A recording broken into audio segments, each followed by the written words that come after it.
भाई लोग, मैं तो बिल्कुल अच्छा नहीं हूँ और अच्छा होऊंगा भी कैसे। अगर इतनी गर्मी में इतनी भारी बाइक पंचर हो जाए और उसे धक्का मारना पड़े तो किसी की भी हालत खराब हो जाएगी। और अभी तो मेरे हाल ऐसे हो रहे हैं कि मेरी आत्मा बाहर निकल के कह रही है, और ले बुलेट और ले।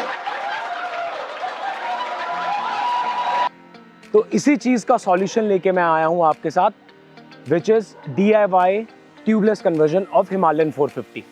इस वीडियो में हम एंड टू एंड इसका प्रोसेस कवर करेंगे, क्या क्या हमें चाहिए ट्यूबलेस कन्वर्जन के लिए और क्या क्या स्टेप्स होते हैं उसके। तो चलिए अब ये वीडियो शुरू करते हैं, step by step of Himalayan 450 tubeless conversion. Alright guys, Himalayan के दोनों टायर मैंने निकाल लिए। हार्डली मुझे 10 मिनट लगा ये करने में। आप जब फ्रंट टायर निकालें तो बाइक के नीचे ऐसा कोई ब्लॉक रख लेना। ये मैंने गलती करी थी, बाइक एकदम नीचे आ गई थी, बहुत मुश्किल हुई मुझे। ये टायर मेरा ये रहा, मैंने निकाल दिया। ये जो रॉड निकलती है इसकी, ये मैंने वापस लगा दी, नट कस दिया विद वॉशल, ताकि ये ना खोए ना, इधर उधर करने की ज़रूरत ना पड़े ज़्यादा। तो जी आ गए हम फेज़ 2 पे, जहाँ पे हम टायर निकलवाएंगे रिम से और करवाएंगे व्हील अलाइनमेंट। मैंने आपको दिखाई दिया था कि टायर तो मैंने बाइक से निकाल लिए थे। तो अभी मेरे घर के पास ही एक टायर शॉप है जहाँ मैं जा रहा हूँ, वहाँ से इसका टायर निकलवाते हैं और फिर इसको करवाते हैं व्हील अलाइनमेंट। व्हील अलाइनमेंट एक इम्पॉर्टेंट प्रोसेस है भाई, इसे मिस नहीं करना है हमने। तो भाई ये खुल गया टायर, ये है 21 इंच वाला फ्रंट। तो ये हाथ से ही करा भैया ने, वीडियो नहीं बनाई, मेरी तो जान निकल रही थी जैसे ये निकाल रहे थे। पहला खुलेगा भाई, ये ना खोल पा रहा है टायर, मुझे लगता है ये तो और ही बेंड हो जाएगा यार। ओह गॉड। तो भाई टायर तो निकल गए और मैंने यहीं से ना इसका ट्यूबलेस वॉल्व भी ले लिया, ये वाला। ये कुछ ऐसा वॉल्व लगेगा, 11.3 mm डायमीटर का है। ये मुझे 150 का एक पड़ा, तो 300 रुपये लगे हैं दोनों के, और 100 रुपये दिए हैं मैंने टायर निकालने के। तो ठीक है, 400 का खर्चा इसमें आया। अब चलते हैं इसको अलाइन करवाने, व्हील अलाइनमेंट करवाने।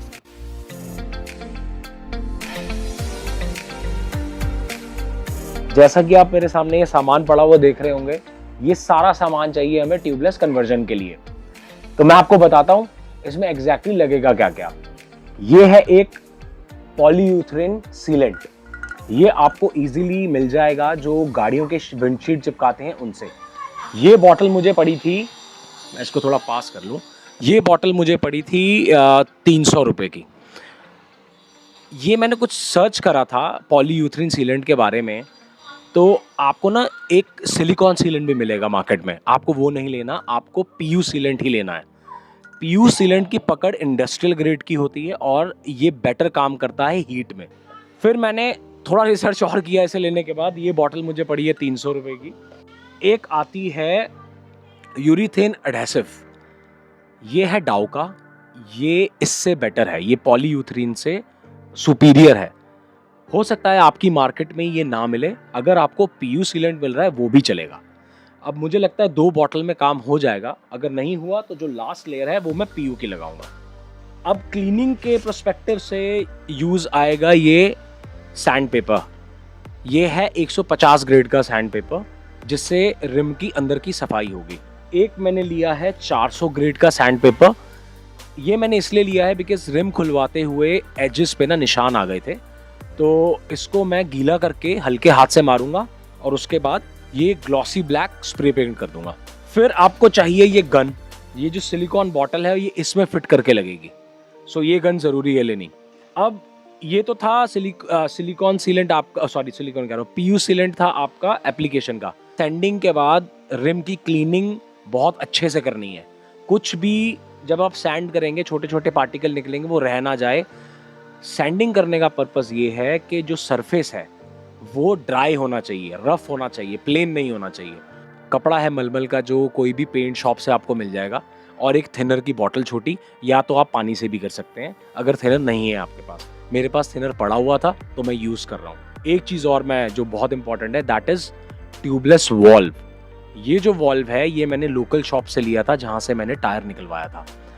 इसने मुझे ये दिया था 150 का एक, लेकिन सेम कंपनी का अमेज़ॉन पे 450 के 10 पीस मिल रहे हैं। 300 के मुझे 2 मिले थे। आई मीन आपको थोड़े ज़्यादा वॉल्व चाहिए कुछ स्पेयर में भी, तो आप अमेज़ॉन से मंगवा लीजिए। मैं लिंक इसमें वीडियो में लगा दूंगा। अब आता है कि सीलेंट लगाएं कैसे। जब आप गन से सीलेंट लगाओगे ना, मैंने काफ़ी वीडियोस देखे हैं जिसमें हाथ से एप्लीकेशन की है उन्होंने, विच इज़ नॉट राइट। वो बहुत ना अनइवन होता है। तो उसके लिए मैंने क्या किया है मैं आपको दिखाता हूँ। इस सीलेंट को अच्छे से लगाने के लिए मैंने ये 2 कार्ड थे मेरे पास, बहुत पुराने, यूज़ में नहीं थे। ये मैंने काट के इसको काट लिए उसके व्हील के अंदर का जो रिम साइज है उसके अकॉर्डिंग, जहाँ पे सीलेंट लगेगा। रेयर रिम का है 4.5 सेंटीमीटर चौड़ाई और फ्रंट का है 2.5 सेंटीमीटर। इससे हेल्प क्या होगी, जब आप सीलेंट लगाएंगे तो इक्वली लग जाएगा। मैं आपको दिखाता हूँ कैसे।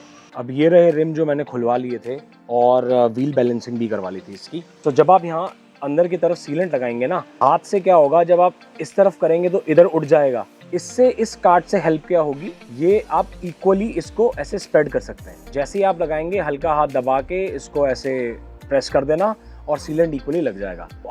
अब यार स्टार्ट करते हैं इसकी हम क्लीनिंग प्रोसेस। मैंने अभी इसको थोड़ा गीले कपड़े से ना साफ कर लिया रिम को। मैं थोड़ा सूखा कपड़ा मारता हूँ। और हाँ, याद रहे सिर्फ अंदर के पार्ट को सैंड करना है। ये जो आसपास इसके रिंग है ना, इधर ये ऊपर की तरफ जो उभरा हुआ, इसे सैंडिंग नहीं करनी, सिर्फ अंदर की तरफ सैंड करना है।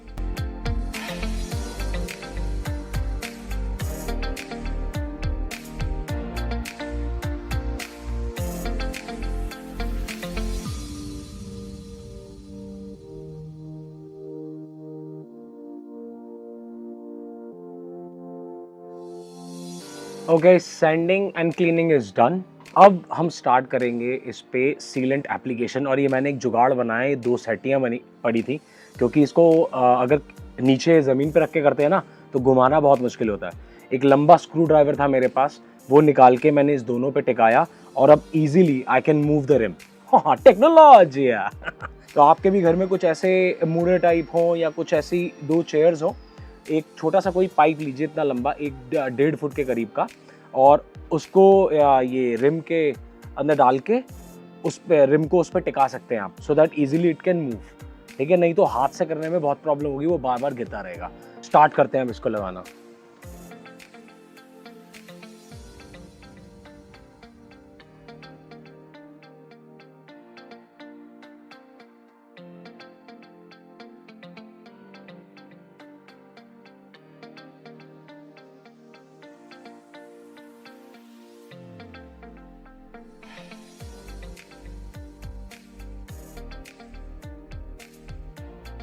पहली लेयर सही से नहीं आई, कोई बात नहीं, इसके बाद एक और लेयर लगा दूंगा, वो ठीक बैठेगी बिल्कुल। और इसको टेपर करके चला रहा हूँ मैं। कहीं कहीं ना मेरे को दिख रहा है कि छूट रहा है, लेयर बहुत पतली थी। कोई बात नहीं, हमारे पास अभी पड़ा हुआ है, ये दोबारा लगाएंगे। ये मैं देख पा रहा हूँ कि होल्स में अच्छे से हुआ नहीं है जो कवर करने हैं। कम से कम 3 लेयर लगेंगी भाई, तब जाके ये सही से इसको कवर करेगा। दोनों हाथ से करना पड़ेगा। अब आ रही है लेयरिंग अच्छी।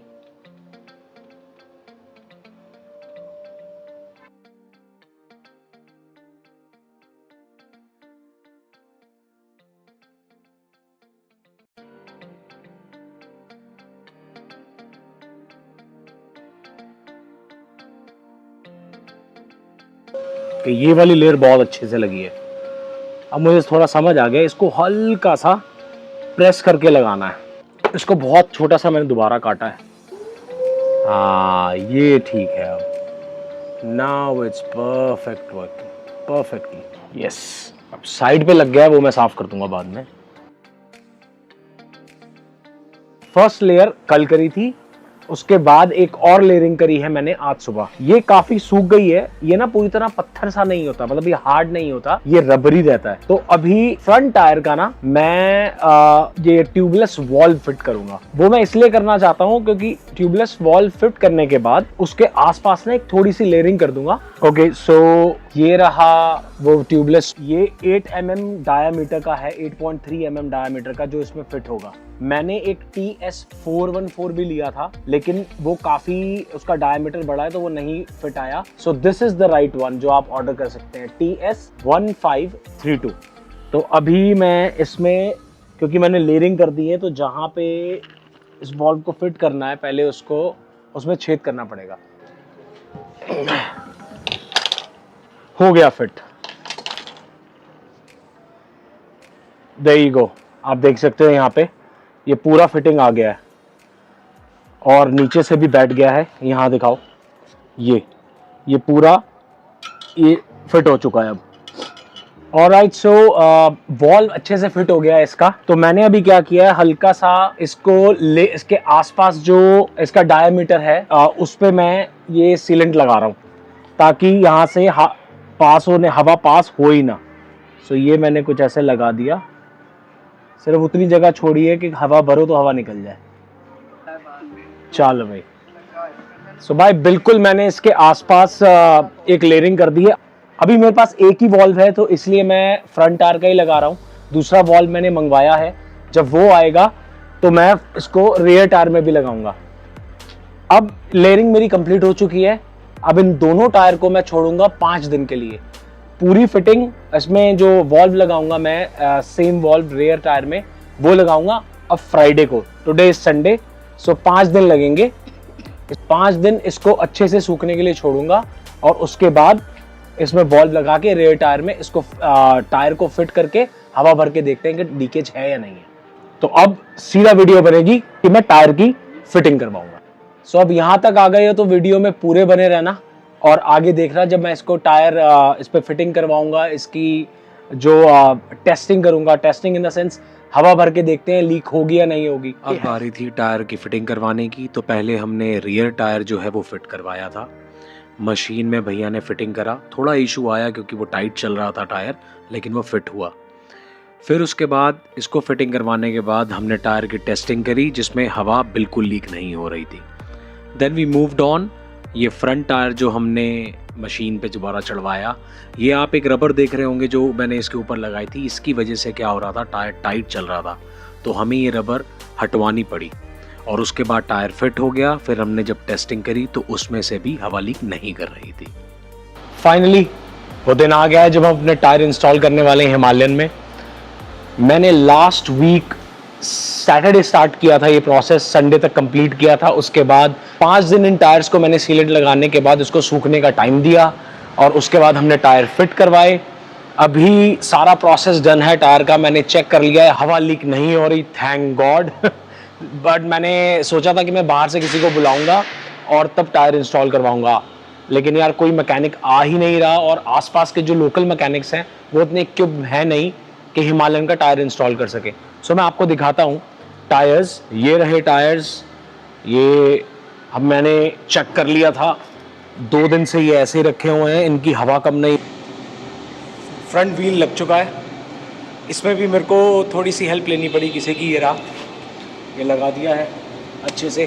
तो अब स्टार्ट करते हैं पिछले वाला। तो भाई बहुत जद्दोजहद के बाद टायर लग गया और भैया ने मेरे साथ पूरी हेल्प करवाई है। अगर ये नहीं होते तो टायर नहीं लगता। हम दोनों की हालत इतनी ख़राब हुई है। थैंक यू सो मच भैया, थैंक यू। और फाइनली लग गया टायर। थोड़ा सा टेढ़ा लगा है इसमें, हाँ थोड़ा अलाइन करना पड़ेगा, बट टायर तो मैंने लगा लिया। लेकिन ये बहुत ज़्यादा आउट है। ये पहले आप देख रहे होंगे निशान, ये यहाँ लगा था, मेरा पीछे की तरफ लगा है। पिछला टायर लगाना बहुत बड़ा टास्क है और बार बार इसके दोनों ब्रेक पैड्स निकले जा रहे थे जिसकी वजह से हमें और प्रॉब्लम आ रही थी। काम को भाई छोड़ा नहीं बीच में, मैंने फाइनली वो अलाइनमेंट भी ठीक कर ली। मैं आपको दिखाता हूँ, ये यहाँ पे हल्का सा 3 के हल्का सा आगे है और इधर भी मैंने सेम ही कर दिया है। सो फाइनल स्टेज भी डन हो गई हिमालयन की, और फाइनली अपनी हिमालयन हो गई है tubeless. Thank you so much अगर आपने पूरी वीडियो देखी है तो। अगर कोई भी आपकी क्वेरी है प्लीज़ कमेंट में लिखिएगा, I will definitely get back to you, and fingers crossed ये आगे भी ऐसे रहे। But this is a big achievement for me, क्योंकि मैंने खुद पूरा एंड टू एंड इसका जो है ट्यूबलेस करा है। अब thank you so much for watching the video.